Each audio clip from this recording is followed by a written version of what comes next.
Welcome to the Cost of Democracy, Prioritizing Investment in Reforms to Secure and Renew American Democracy.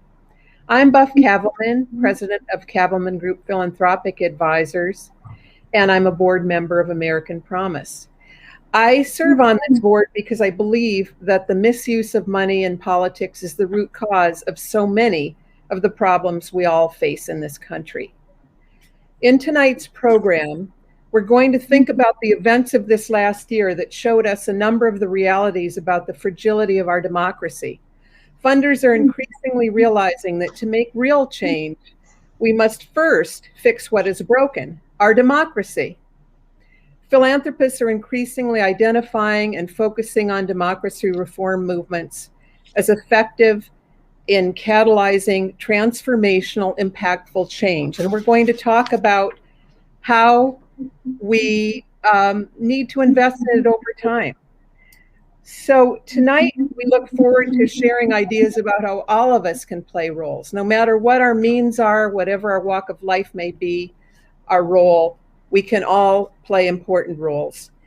And in our format, I will introduce our speakers and then ask each of them questions in a dialogue. Throughout the program, please share your questions in the chat. And then at the end, we will also have time for more questions. But before we begin our introductions, could you please share in the chat room your names and where you are today? We'd like to know, city or state, whatever you'd like to share.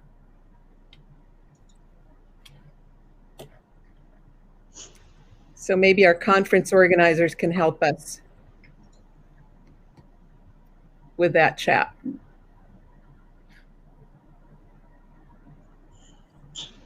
I don't think we should wait. Okay, I think we will, okay, may take a minute or two. So when they're ready, we'll look back. So I'd like to introduce our panelists today.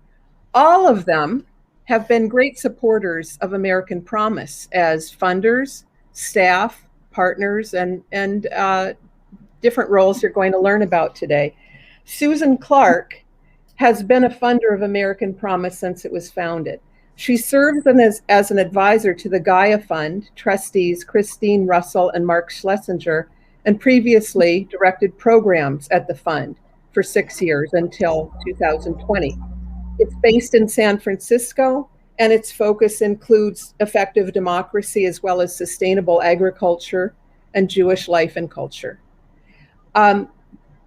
Susan has some other interesting elements to her background. She's been a Peace Corps volunteer in Venezuela, and she's been executive director of several other foundations, including the Columbia Foundation and the Fleischhacker Foundation. She's been on a number of boards and currently is a board member of the RK Foundation, focusing on restoring political equality. Jeremy McKey is the special assistant and project manager for the president and CEO of the Rockefeller Brothers Fund, where he manages special initiatives in the president's office, among them being Our Common Purpose, Reinventing American Democracy. This was a special initiative that that came up with 31 recommendations to save our democracy after several years of work by the American Academy of Art and Sciences Commission on the Practice of Democratic Citizenship. Jeremy also has been a teacher, translator, editor, and Fulbright scholar. Corinne Noonan is American Promise's Leadership Gifts Officer, where she assists us in cultivating relationships with many of you, members of our American Promise community. Previously, she was she assisted the finance operations for Senator Jeanne Shaheen's 2014 campaign for re-election and organized nonpartisan efforts at the American Civil Liberties Union. And finally, Sterling Speirn has had a multifaceted career at the intersection of good governance, public service, and philanthropy. Before stepping down as CEO of the congressionally chartered National Conference on Citizenship, he was on the 35-member American Academy of Arts and Science Commission, that came out with the study that I just mentioned that Jeremy's involved in implementing. He also has been president of the Kellogg Foundation and the Peninsula Community Foundation that we all now know as the Silicon Valley Foundation. He's been a legal aid lawyer and a middle school teacher and has lived all over the country. So we're very excited to have this panel, and we look forward to hearing what they have to say. Is there a chance that we could look at where everybody's from yet from our chat, or should we move on again? I think we'll move on. It'll come in as it does. All right. Okay, so I'm going to begin, Jeremy, with a question for you, because we've talked twice now about this, our Common Purpose Commission. So last summer, what has become known as this commission introduced a timeline and recommendations for dramatic and essential reform for fixing our constitutional democracy and national civic life. What are your thoughts for how these recommendations can be funded? That's part one. And part two is going to relate, as you know, to American Promise, because we were the only amendment that the commission recommended. And how do you think that funding can be achieved over time? Thank you so much, Buff. It's a privilege to be with all of you this evening. Thanks to the folks in this room for sticking around to the very end of an incredible conference. Such a privilege to be on this panel with Sterling, Susan, and Corinne. I just want to quickly acknowledge how great it is to be in conversation with Sterling, who is one of the commission members who wrote the report that we're talking a little bit about now, and also introduced me to this remarkable community and important work here at American Promise. I won't say much about the Commission on the Practice of Democratic Citizenship itself or the final report, because I know you've already heard from Danielle and Eric and Pete at the opening session on Monday. And of course, we've got one of the writers with us this evening. When it comes to funding for the recommendations of the report, the challenge that we face and that the field as a whole faces is that US foundations have long taken democracy for granted. In 2019, the most recent year for which data is available, US foundations spent just over 1% of their total grant-making dollars on democracy reform construed broadly, campaigns and elections and voting, civic participation, government and journalism. In 2018, a midterm election year, the numbers were slightly more encouraging, but only slightly, 2.2%. These numbers are abysmally low compared to the vast sums that foundations spend on priorities such as health, 28%, education, human services, economic development, arts and culture, the environment, all issues that fundamentally depend on a healthy, functioning democracy. But the good news is that this picture is starting to change. We won't have the 2020 data until later this year, but there's every reason to believe that 2020 spending on democracy reform blew all previous records out of the water, especially after the events of January 6th. Foundations are waking up to what Representative Raskin said so powerfully in the previous session, the fact that we are in the struggle of our lives to defend democracy. They're waking up to the crisis and looking for ways to contribute to a solution. That's where the Our Common Purpose report comes in. Countless books, countless reports, countless op-eds had already rung the alarm of democracy in crisis. The Our Common Purpose report does that as well, but its primary purpose is hopeful, offering a roadmap to reinventing democracy across institutions, civil society, and political culture. In particular, very quickly, there are two important roles that the report can play when it comes to engaging foundations. The first is to depolarize the conversation.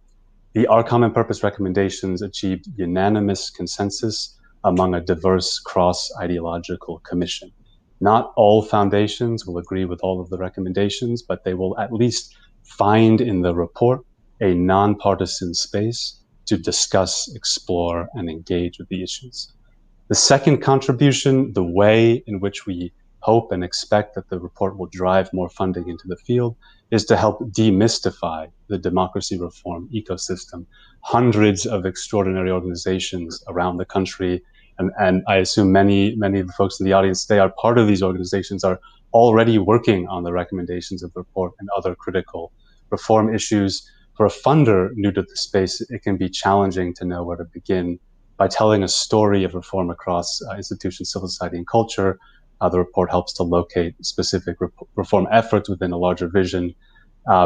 I'm delighted to say that in addition to our permanent democratic practice US funding program, the Rockefeller Brothers Fund has a time-limited $14 million initiative focused specifically on the 31 recommendations of the report. We're really excited about what we're able to do with this initiative to advance these recommendations, also keenly aware that our funds and those of the other foundations in the democracy space are insufficient. We need more foundations to join us, and we're hopeful that they will. Thank you, Jeremy. And as the previous speaker had his dog in the background, you may hear mine. I apologize, but she does care about democracy, and so she's barking in her support for what we're talking about today.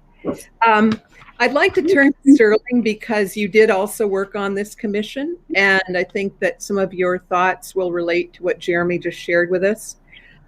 You have an amazing and extensive background in philanthropy and civic engagement, and we're also delighted that you have joined the American Promise Campaign Committee to accelerate our leadership for the next phase of our work. Why are you directing your efforts in this way, Sterling?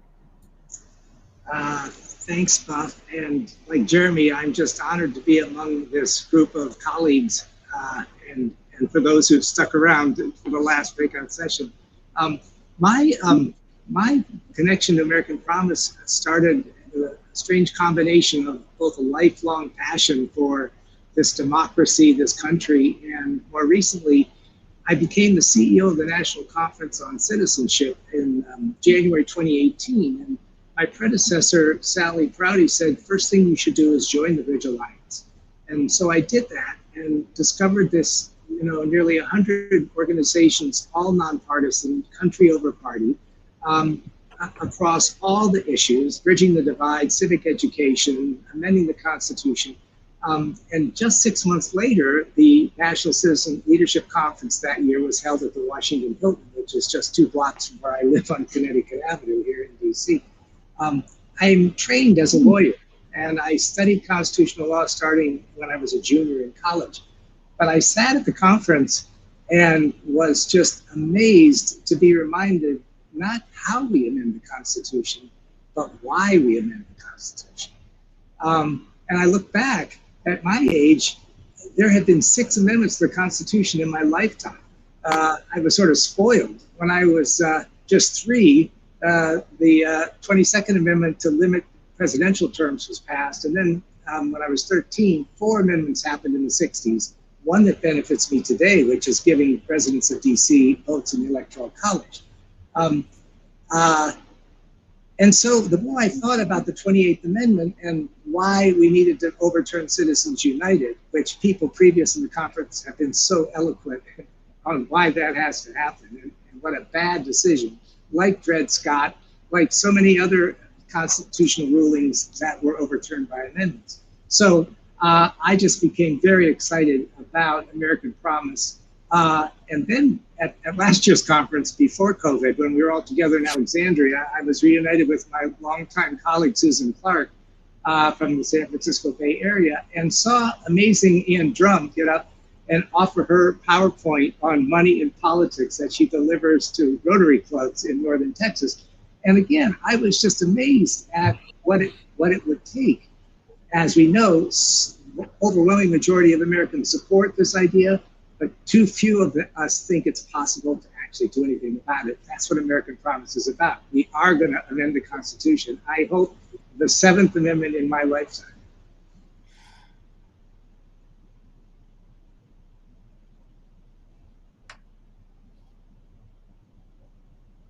you network with other philanthropists, and I know you do quite a bit of that, what are some of the motivations you're seeing for their support of democracy for reform movements?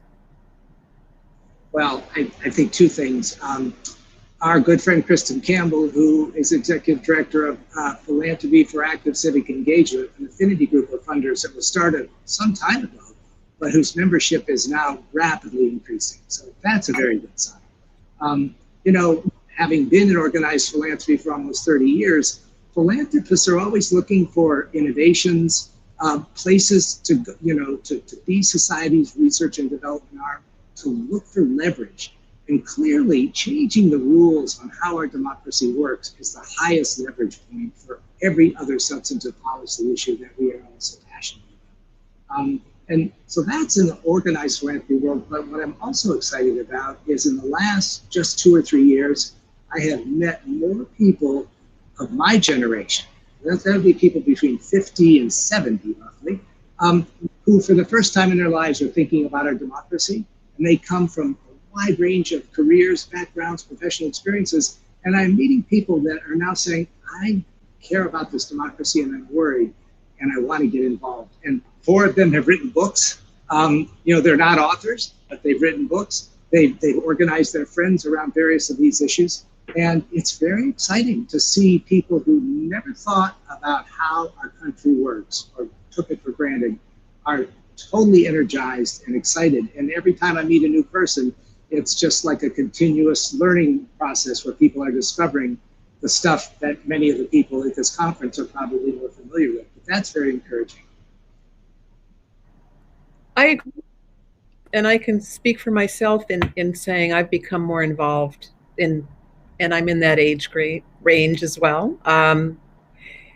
So I'd like to turn to Susan next, because Susan, as I said earlier, has been a supporter of American Promise from the beginning. So as you've watched trends over the years, I'm wondering, what are you seeing in the places funders are investing resources, and where do you think they should? Earlier today, we talked about one of your concerns that I hope you'll share with the audience and all of us. And I'd also like to hear, why did you support American Promise when it was such a young organization from the beginning?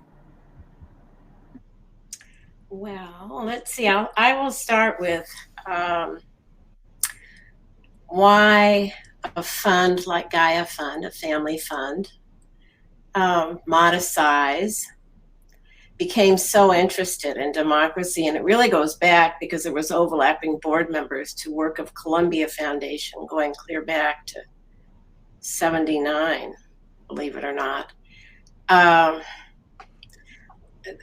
was an ongoing, very major investment in sustainable agriculture and just food systems, starting in 1981, really, with agroecology. And what, of course, when you're a small foundation, you don't have the resources to build enough programs of scale, like big foundations do, to exist in the charitable sector as a kind of parallel universe to the rest of the world. This is a critique of philanthropy. I'll be careful, though. And we want to be comprehensive in what we're sharing, right? Because this is about what works and what we. I'll tell you, the thing is, our attention was always on Sacramento and Washington and other state capitals. And we found that money in politics was drowning out every voice in every field we worked in, particularly in agriculture. That continues today. Agriculture has the largest lobby. Agriculture and food together, and they work together, have the largest lobby in Washington, larger than the Defense Department, larger. I mean, it's total control. So that required us to take a step back and think about, is there anything we can do about money in politics? We worked on various things. I won't go through it all over the years. And I can tell you, in those days, whenever I would mention, mitigating the unfair influence of money in politics, people, the first response of all my colleagues was, that'll never happen. I mean, it was just like tossing it off. And really what's happened is I think people have come to realize how important this is. There's no question about that. However, and there's plenty of money out there. We were trying to figure out how much charitable money was spent on the 2020 election. And I don't have it down, but it was hundreds of millions, I can tell you that. And if the expenditures on democracy doubled from 2018 to 2019, they probably at least quadrupled in 2020 or more. And that's a good thing and it's a bad thing. The good side of that is there's so much money out there being spent on various aspects of democracy. The challenging side of that is a lot of the funding is being spent, and I include ourselves. I'm not pointing the finger at others. This is what happens when you look at the dangers to the 2020 elections. We had to fund election integrity right then and there, hundreds of millions of dollars. And we all went home after the election. Now, maybe something ongoing, but there wasn't really ever a plan to take this and make it continuous. So there's huge amounts of money out there, but it's discontinuous. In this field, I think more than most, because it really rises and falls. It goes with the election cycles. Because that's when we get all of our attention turned to democracy. So the challenge for all of us in philanthropy and in fundraising and in democracy work and grassroots work is how do we help individual and charity and foundation funders? How do we present plans that convince them to make long-term, all-in investments? And that's what we did with American Promise. I just want to say, when Jeff walked in and he had a 10-year plan and a 5 years, and we had a saying at Gaia Fund when we started talking about everybody, everything used to be on a 12-month cycle, and then we'd say 24 is the new 12, 24 months. No, 36. Now we're up to 60 months is the new 12. Mm-hmm. And I just think that's the real challenge, is to ask yourself, if I think this is important and it should be invested in, are we all in? And are we willing to be in for the long term to make something happen? And this is true for American Promise. Yes, and the commission as well. The two, with no discussion, had come up with the same date as the goal for achieving the victory in 2026, right? Right. I've gotten two great questions as you were talking, and I think that they relate to what you were just saying and also to what both Jeremy and Sterling shared. So I'd like to share the questions before we go to Corinne. And these came from Cheryl Hughes. I don't know where Cheryl is based. I'm going to reverse the order of your question, Cheryl. One is, how do foundations and philanthropy as an industry contribute to the problem of money in politics? Susan, you were talking about that earlier today, so she must have read your mind. What do you think? Well, there is a contribution to the problem. Here we are saying get money out of politics, and we're pouring money. Right.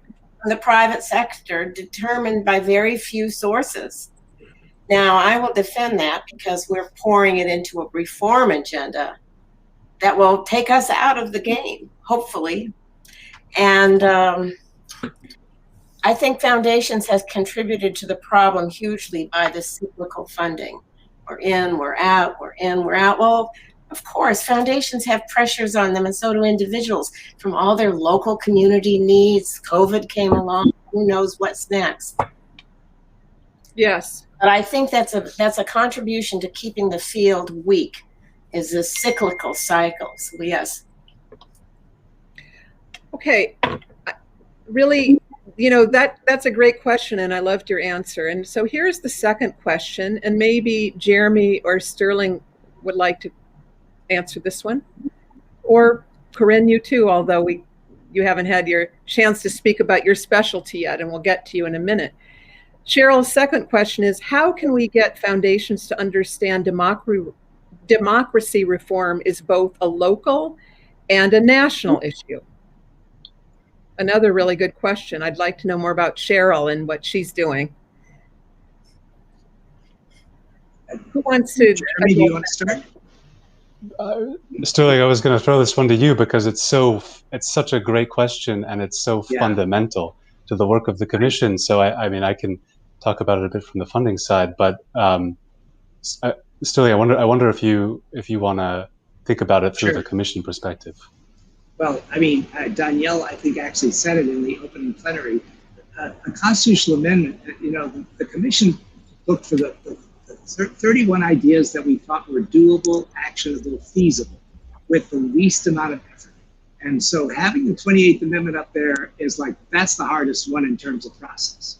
Congress, states, all that stuff. But many of the recommendations, and it's true of our reform colleagues, are all actionable at the local level, at the city level, at the state level. When I came to the American Promise Conference in 2018, I heard the story of St. Petersburg, Florida, passing a local ordinance banning corporate funding of local elections, almost in defiance of Citizens United. And it was a brilliant campaign. And it was about people taking control of their issues. Take the issue of civic education, too. It's sad that people think you've got to go to Washington on your high school trip to learn about our federal government. What students in middle school and high school, they should be going to City Hall. They should be going to the township, county commissioner. My first civic engagement experience was with the Bay Area Air Pollution Control District, when the air was so dirty above the San Francisco Bay, you couldn't see across the bridge. And I realized the people that had power were right here, and I could walk into the meeting. So I think it's intensely local.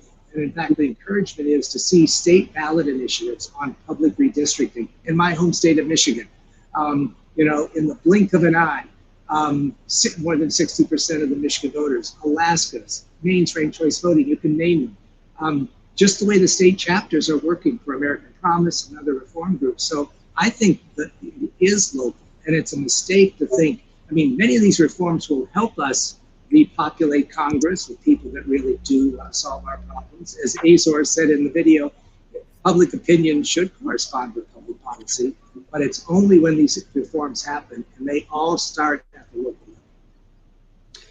And I'll just add very, very quickly to that. One of the most important inputs to the commission's process were the listening sessions that they held with Americans around the country, cadets at the Naval Academy in Annapolis, Somali refugees in Lowell, Massachusetts, conservative activists in California, formerly incarcerated individuals in New York City. These conversations were the way in which the commission brought national democracy issues to a local setting. And connecting this back to the American Promise recommendation, when asked to identify the sources of our crisis of democracy, a theme that came up in all of the listening sessions was the influence of big money in politics. Yes. And I'd like to segue into Corinne now, because one of the things we want her to share with us is looking at how we've underscored the power of grassroots movements recently, and we've seen what they can do. Local and then growing to regional, statewide, or national. What role do you see for most of us who don't have a foundation or the means to be major donors on a large scale? And I want to add, as a board member, it's important to me that this is a core value of American Promise, that this is about getting money out of politics, which means, back to Cheryl's point, we don't want philanthropy to take over this issue, right? So far we've talked about big foundations and smaller, and that's very important. And there are many building blocks to raise the funds needed to do this work. But what about the individual donor? What can we do? How do you work with them? So much of saving our democracy and American Promise's mission is really about empowering every single American. We want to build the broadest base of support that we possibly can. And building the broadest base of support that we possibly can means empowering and celebrating every single supporter and investor who's contributing what they can and is being valued in making those contributions. You know, I think such a common thread of everything that Jeremy and Sterling and Susan is saying about their experiences in the world of philanthropy or having these our common purpose conversations is about this really beautiful narrative that we have when we bring all of our voices together in this country and all of our experiences together. And if we don't invite and uplift all of these voices that we're talking about, then we just lose so much of the energy and power that we can have as a collective.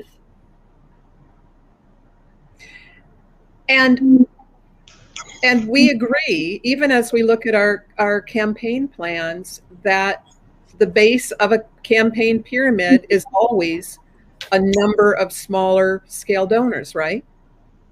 Absolutely. And it's funny, Sterling mentioned St. Petersburg, and that's actually one of the places that I did smaller dollar fundraising, door-to-door fundraising.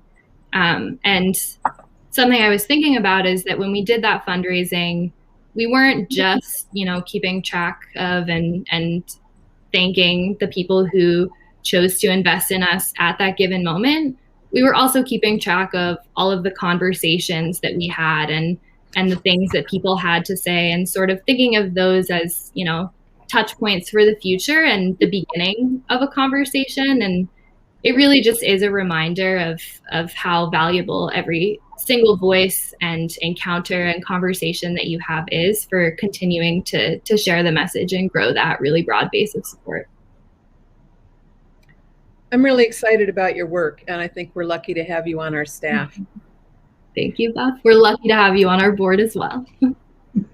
Well, if we didn't all appreciate each other, we wouldn't be here together on this panel, right? Cheryl just asked another great question, and I hope that other people in the audience will now ask questions as well. In these last 10 minutes, we're opening it up to everyone's questions, including all of ours on the panel for each other. And one question we also have for you: if you would like to continue this kind of conversation in a smaller Zoom setting, we were talking about that today as a panel. We realize this is a huge topic and there's so much work to be done that if you're interested in that, please let us know. Cheryl's third question: as philanthropic leaders, what are you doing to ensure that democracy and democracy reform has continuous funding rather than just in election years? This is what Susan was concerned about. And Jeremy, I'd like to hear what you say, because with the 31 action points and Sterling from that commission, that's going to take, as Cheryl is implying, funding for years, right? Not just when we're worried about the election. So what are we doing to ensure that continued funding and going into the fall? I think it's we've already looked at the data that shows how little foundations spend on democracy and how little they pay attention to democracy. And when we look at the data, we do see spikes during election years, smaller spikes, midterm elections, larger spikes every 4 years. And unfortunately, when foundations pay attention to democracy at all, they pay attention during election years, and then they fall asleep again. They are awake now. They are awake after the election. They are awake after January 6th, and we have to keep them awake. And the way we keep them awake is by offering a roadmap and a compass. A, and B, we keep them awake by connecting democracy reform to all of the other issues that foundations care about and spend so much money working on. Climate change is a great example that came up in the conversation right before this one. There is no imaginable way out of the crisis of climate change without addressing the crisis of US democracy. So that's how we get foundations to care about democracy as an issue, not just during election years, but consistently. Mm-hmm. Who else would like to comment on that? Sterling, did you? I really appreciate Jeremy's comments. When I spoke earlier about older people getting concerned about our democracy, I also am encouraged by this next generation. Manu Meal said, thanks for letting the leaders of tomorrow sit at the table today. But the fact is, we know in our history, most social movements at any longevity had the youngest generation involved. And if I take any lessons from my life 50 years ago, we were struggling with every one of the issues facing this country today, but 50 years went by. And I would encourage our Gen Xers, Y, millennials, these people, it needs to be cross-generational, cross-racial, and it needs to have a long-term vision. While we're out in the streets and we're passing or not passing ballot initiatives, we're gaining more states for the amendment. I just like people to think, if I could look back 50 years, I would like this generation to look forward 50 years and ask, what will the world be like 50 years from now? And it's a cliche to say it's not a sprint, it's a marathon.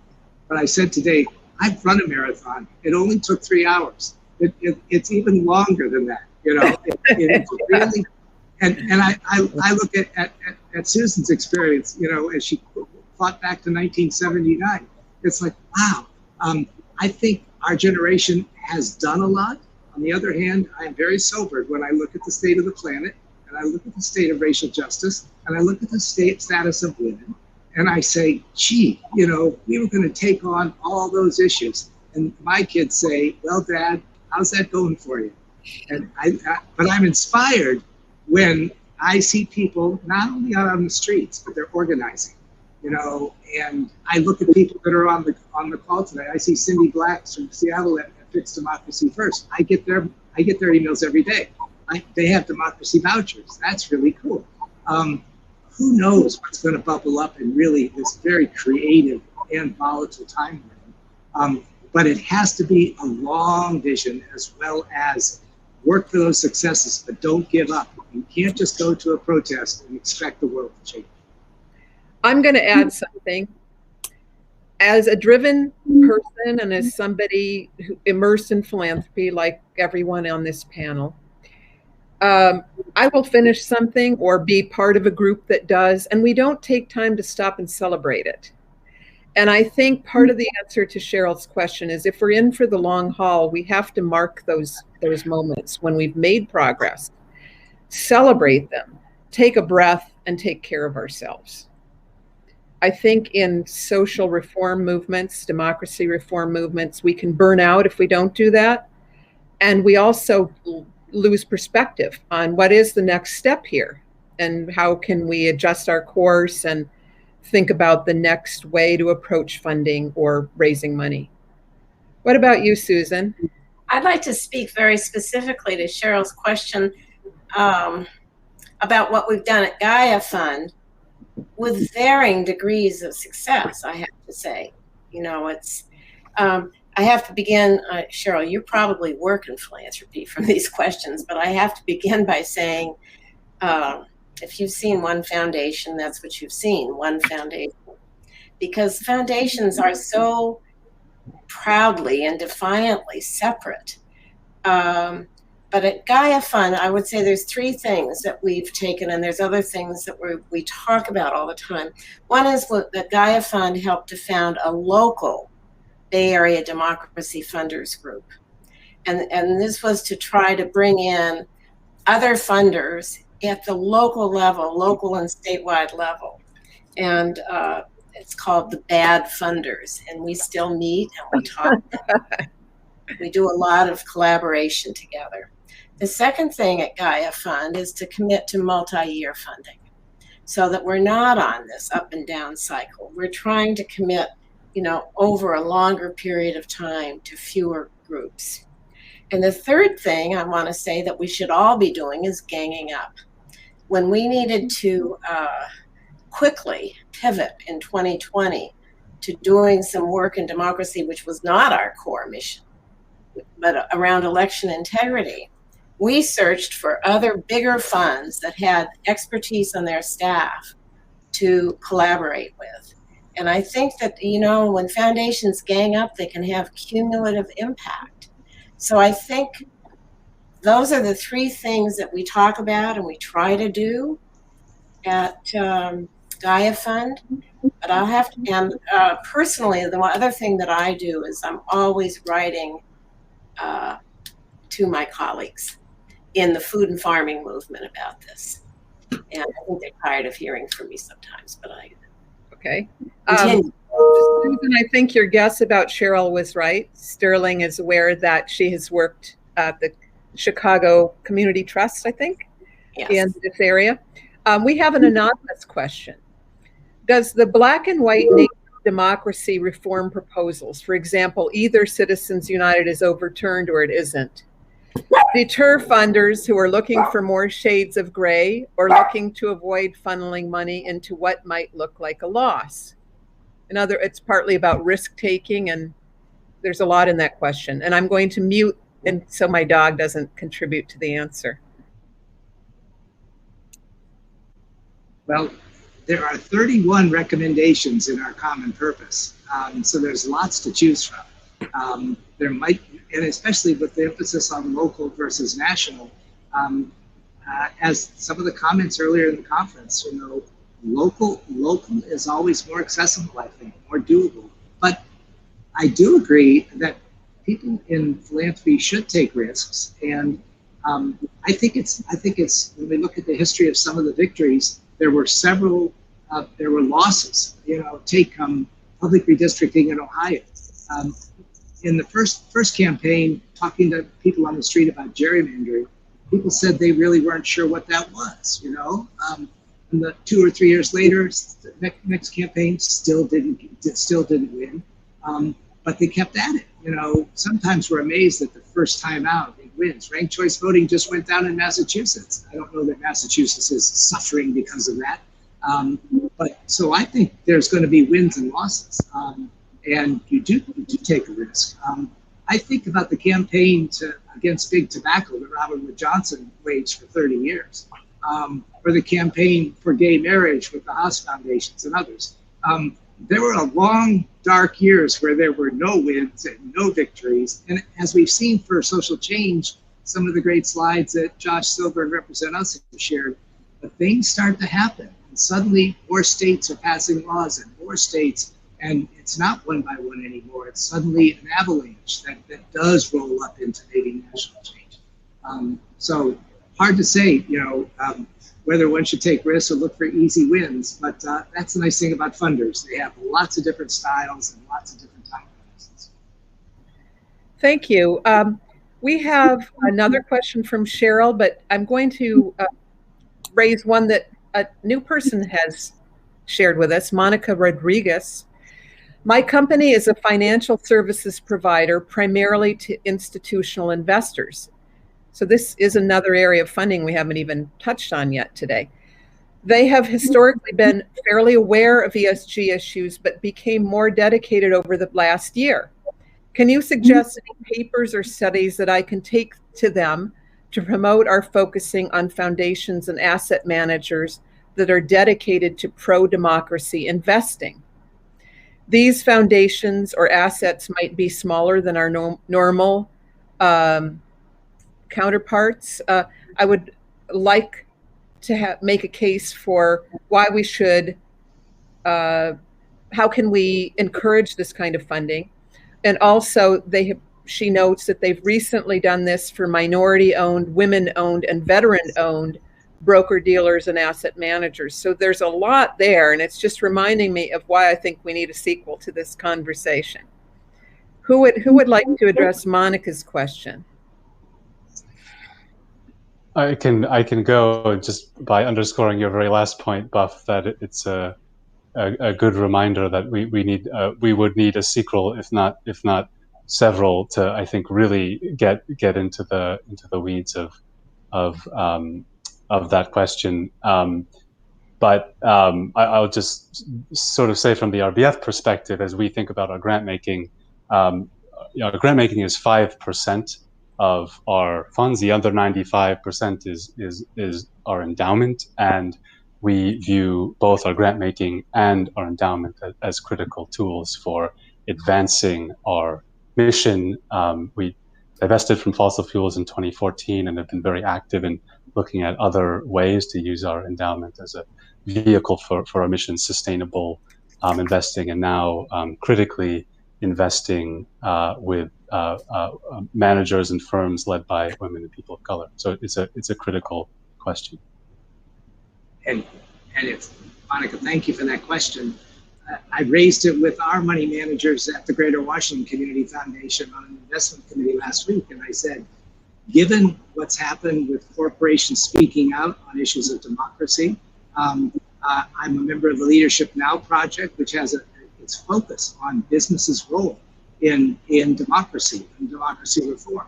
And I asked the money managers, I said, doesn't ESG, doesn't that screen, as Monica suggests, now also have to include where do you stand on democracy? Put democracy first. Boy, those companies that support American Promise would be saying, you know, I'm going to give up the privilege of flooding the election with my money or flooding that candidate because I know in the long run our democracy will not survive. That's a challenging role for a corporation to play, but we're seeing business leaders, you know, most recently the profile of the two Kens in our Washington Post, which is like, wow, it's a change again of monumental proportions if it sticks. I'm really sorry that we're running out of time. In fact, we have run out of time. We're a little bit over, and it just shows that we need more time to address this issue because there is another question related back to Corinne about getting individuals more connected to this kind of funding. And really, if we look at Giving USA for the past 60 some years, we've seen that 70% of giving in America comes from individuals. And about 17% is currently coming from foundations, 5 to 7% range from corporations, and then bequests. So I think that there's a lot more we could discuss and share here, and I hope that anyone else in the audience, I see several people already saying they'd like to continue the conversation. Please let us know in the chat or email us at American Promise. Corinne, maybe you could take those emails since you would be on the website there, and anyone who'd like to reach us could let us know. I want to thank all of our great panelists. I want to thank everyone who helped us prepare this session and all of you who attended it for everything that you're doing as volunteers, supporters, and partners. So I hope you have a good evening, and I hope we'll have a chance to actually see your faces someday in another setting. Good night, and thank you again. Thank you. Thanks so much, Buff. Thank you, Bob. Bye. Thank you, Buff.